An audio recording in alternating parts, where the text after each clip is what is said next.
want to talk to you about how I reference the size of swings. When I talk about building a yardage book, I talk about being able to build your numbers, build your yardages using a quarter, a half, a three-quarter, and a full swing. But I break it down even further than that for myself, and I want you to strive to do the same too.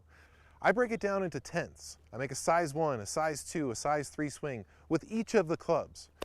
Consequently, I have 12 irons in my bag. Well, if I've broken each iron down into 10 different size swings, that means I have 120 pre-booked yardages that I've already shot with a laser, made a size 1 swing with each of the clubs, shot how far it went, and recorded it.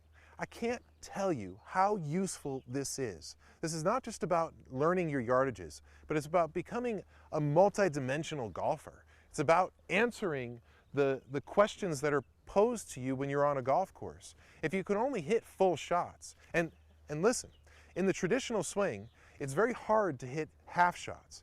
And the reason for that is this. In the traditional swing, you're shifting your weight and you're making a series of movements. Well, you have to execute all of those movements to complete the traditional backswing. Well, if you don't complete the traditional backswing by trying to stop short and make a half swing, you're not going to be, you won't have completely shifted your weight, and you won't have set the positions that they're looking to set. So the traditional swing is very limiting in that you really can only play full shots and maybe something smaller than that, but it takes a very skilled athlete to be able to reduce the size of the swing. With this action, we're holding still. So I can make a size 1, size 2, size 3 swing, all the way through the bag because I'm holding my position. There is no requirement for me to complete a backswing and complete a series of movements. So take advantage of it. Now remember, a size 1 swing is just a size 1 swing to you. It doesn't have to stop at a point that references 1. Like they talk about in traditional instruction, they reference a clock. And they say, go to 9 o'clock, go to 10 o'clock. Don't worry about that. That's too difficult. Instead, a 1 swing is more than 0 and less than 2. And you just use that principle the whole way through. Once you get to a full swing, a little bit short of that is a 9. And this will allow you to not only develop each size of the swing, but it'll also allow you to reproduce it for yourself when you go out and play. Because instead of having to stop at a certain point, you just know what a 1 is. I know what a 1 is. It's very clear to me. I know what a 2 is. I know what a 3 is. And of course, that's because of my dedication to the game, but I know you're playing a lot too. So you can develop the same kind of relationship to the different size swings. Now, where it really is important is in being able to answer the situations that you come across.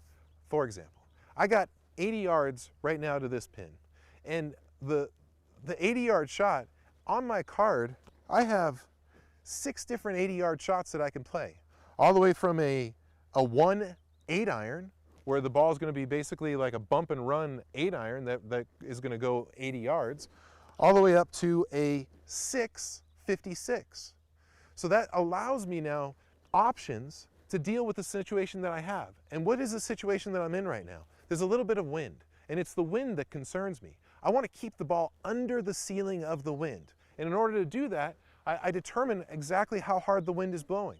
Well, right now, if I hit a size 7 swing, the wind is going to knock the ball around. But I could play a size 6 swing very comfortably in this wind. And that's the optimum shot for me to be able to play. Now, I also have a tight lie. Let's say I was in this lie right here. Let's say I'm in a divot.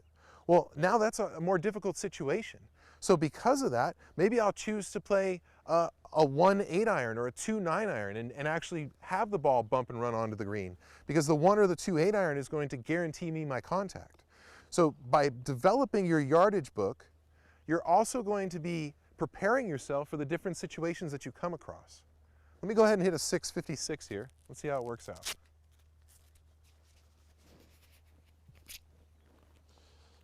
Now remember, I said a 6 is just a 6 to you.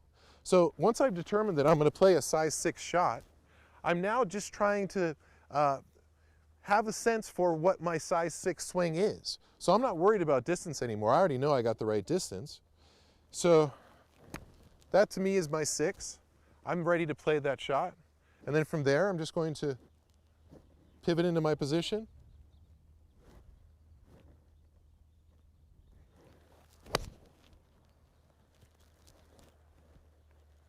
and hit my size 6 shot. Now you can see there, ooh, distance was excellent.